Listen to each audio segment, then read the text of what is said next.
Genghis Khan and the Making of the Modern World by Jack Weatherford.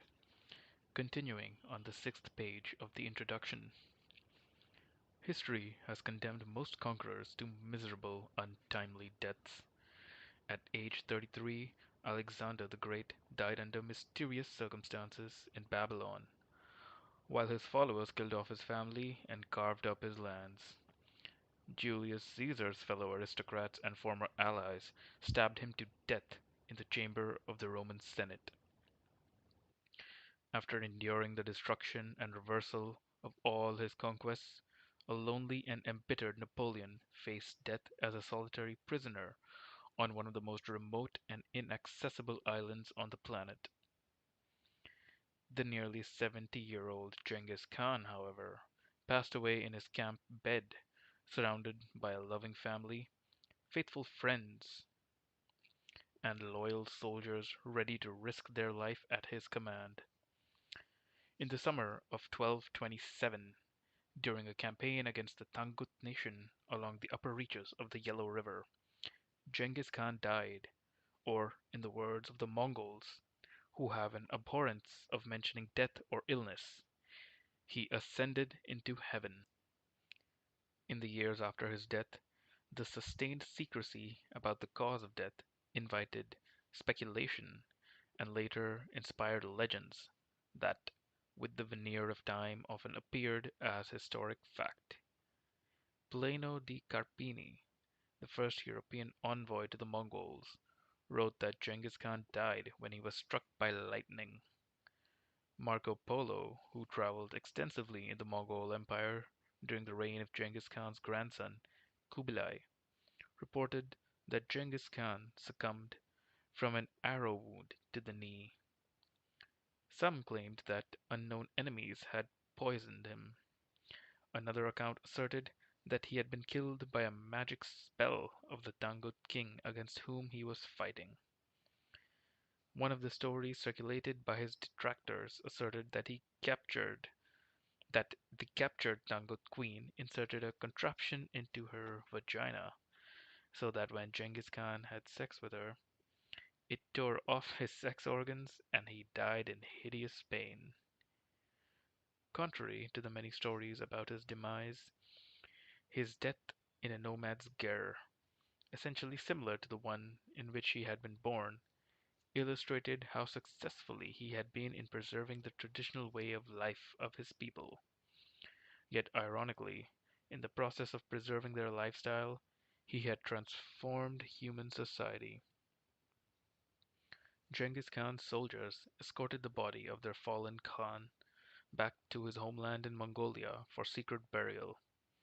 After his death, his followers buried him anonymously in the soil of his homeland without a mausoleum, a temple, a pyramid, or so much as a small tombstone to mark the place where he lay. According to Mongol belief, the body of the dead should be left in peace and did not need a monument, because the soul was no longer there. It lived on in the spirit banner.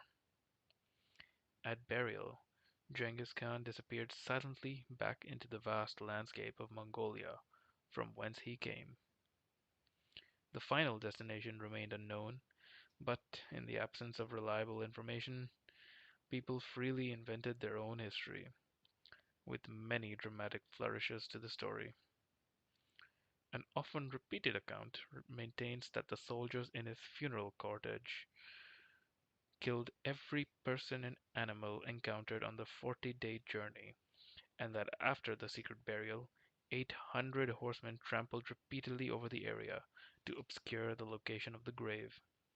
Then, according to these imaginative accounts, the horsemen were, in turn, killed by yet another set of soldiers so that they could not report the location of the site. And then, in turn, these soldiers were slain by yet another set of warriors. After the secret burial in his homeland, soldiers sealed off the entire area for several hundred square miles. No one could enter except members of Genghis Khan's family and a tribe of specially trained warriors who were stationed there to kill every intruder. For nearly 800 years, this area, the Ik-Khorig, the Great Taboo, deep in the heart of Asia, remained closed. All the secrets of Genghis Khan's empire seem to have been locked up inside his mysterious homeland.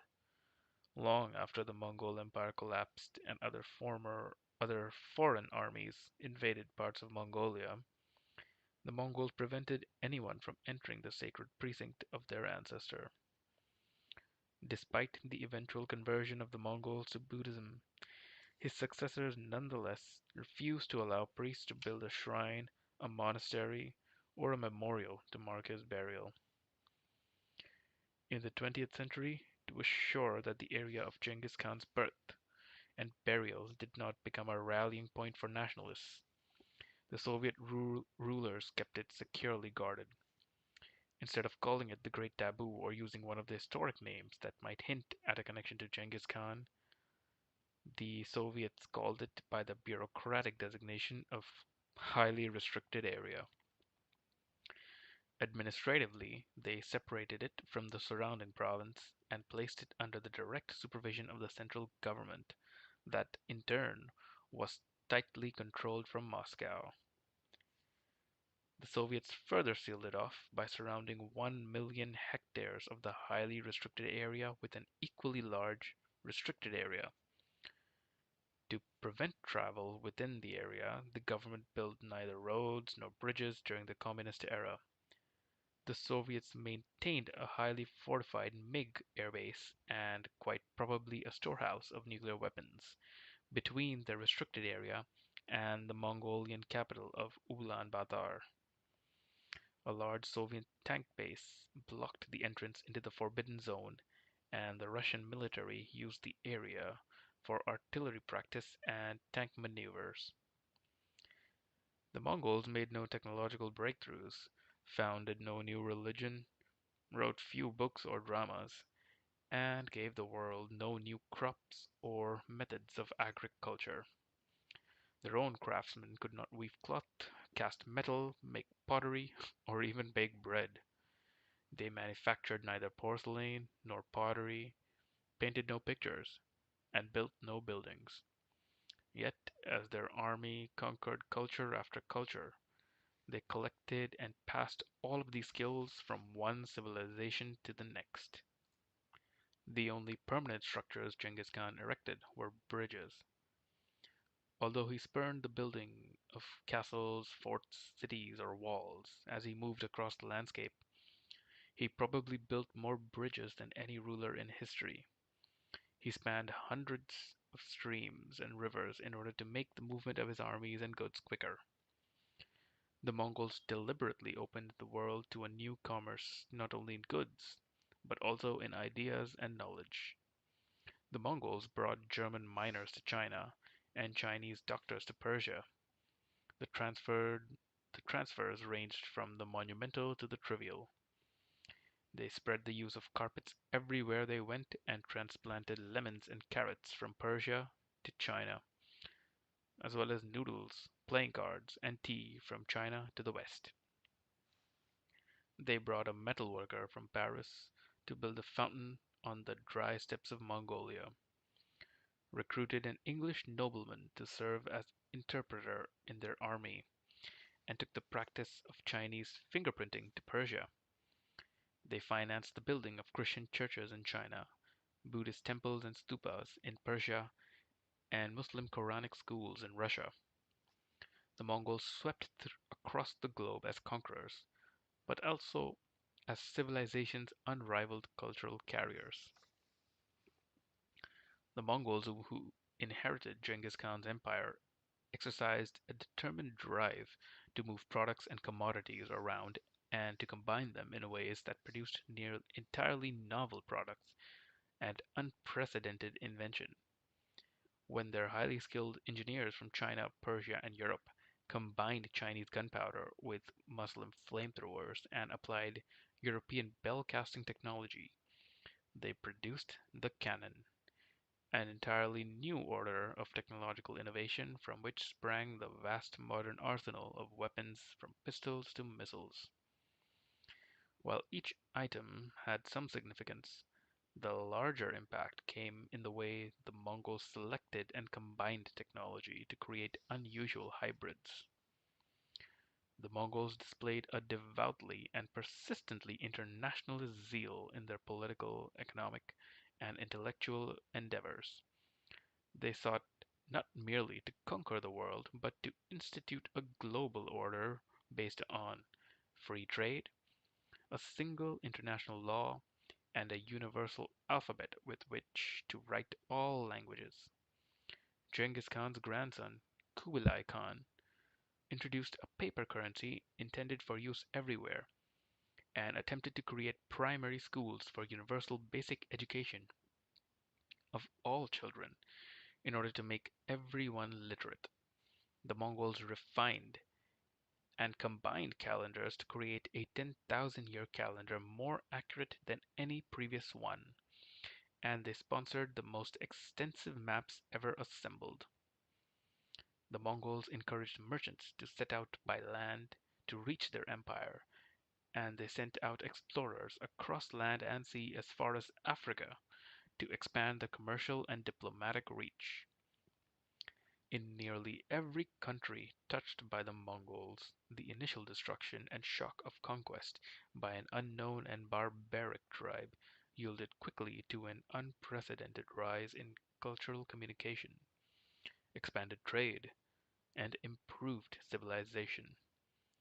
In Europe, the Mongols slaughtered the aristocratic knighthood of the continent, but, disappointed with the general poverty of the area compared with the Chinese and Muslim countries, turned away and did not bother to conquer the cities, loot the countries, or incorporate them into the expanding empire. In the end, Europe suffered the least, yet acquired all the advantages of contact through merchants such as the Polo family of Venice and envoys exchanged between the Mongol Khans and the popes and kings of Europe. The new technology, knowledge, and commercial wealth created the Renaissance in which Europe rediscovered some of its prior culture, but more importantly, absorbed the technology for printing, firearms, the compass, and the abacus from the East. As English scientist Roger Bacon observed in the 13th century, the Mongols succeeded not merely from martial superiority, rather, quote, they have succeeded by means of science. Although the Mongols are eager for war, they have advanced so far because they devote their leisure to the principles of philosophy. Seemingly every aspect of European life, technology, warfare, clothing, commerce, food, art, literature, and music changed during the Renaissance as a result of the Mongol influence. In addition to new forms of fighting, new machines, and new foods, even the most mundane aspects of daily life changed as the Europeans switched to Mongol fabrics, wearing pants and jackets instead of tunics and robes, played their instruments with the step bow rather than plucking them with the fingers, and painted their pictures in a new style. The Europeans even picked up the Mongol exclamation "Hooray!" as an enthusiastic cry of bravado and mutual encouragement. With so many accomplishments by the Mongols, it hardly seems surprising that Geoffrey Chaucer, the first author in the English language, devoted the longest story in the Canterbury Tales to the Asian conqueror Genghis Khan of the Mongols. He wrote in undisguised awe of him and his accomplishments. Yet in fact, we are surprised that the learned men of the Renaissance could make such comments about the Mongols, whom the rest of the world now view as the quintessential bloodthirsty barbarians. The portrait of the Mongols left by Chaucer or Bacon bears little resemblance to the images we know from later books or films that portray Genghis Khan and his army as savage hordes lusting after gold, women, and blood. Despite the many images and pictures of Genghis Khan made in subsequent years, we have no portrait of him made within his lifetime. Unlike any other conqueror in history, Genghis Khan never allowed anyone to paint his portrait, sculpt his image, or engrave his name or likeness in a coin. And the only descriptions of him from contemporaries are more intriguing than informative. In the words of a modern Mongolian song about Genghis Khan, we imagined your appearance, but our minds were blank. Without portraits of Genghis Khans or any Mongol record, the world was left to imagine him as it wished. No one dared to paint his image until half a century after his death, and then each culture projected its particular image of him. The Chinese portrayed him as an avuncular elderly man with a wispy beard and empty eyes who looked more like a distracted Chinese sage than a fierce Mongol warrior. A Persian miniaturist portrayed him as a Turkish sultan seated on a throne. The Europeans pictured him as the quintessential barbarian, with a fierce visage and fixed, cruel eyes, ugly in every detail. Mongol secrecy bequeathed a daunting task to future historians who wished to write about Genghis Khan and his empire. Biographers and historians had so little on which to base an account. They knew the chronology of cities conquered and armies defeated, yet little reliable information existed regarding his origin, his character, his motivation, or his personal life. Through the centuries, unsubstantiated rumors maintained that soon after his death, information on all these aspects of Genghis Khan's life had been written in a secret document by someone close to him. Chinese and Persian scholars refer to the existence of the mysterious document, and some scholars claimed to have seen it during the apex of the Mongol Empire. Nearly a century after Genghis Khan's death, the Persian scholar Rashid al-Din described the writings as an authentic chronicle written in the Mongolian idiom and letters, but he warned that it was guarded in the treasury, where, quote, it was hidden and concealed from outsiders. He stressed that no one who might have understood and penetrated the Mongol text was given the opportunity. Following the collapse of Mongol rule, most traces of the secret document seem to have disappeared, and in time, many of the best scholars came to believe that such a text never existed, that it was merely one more of the many myths about Genghis Khan.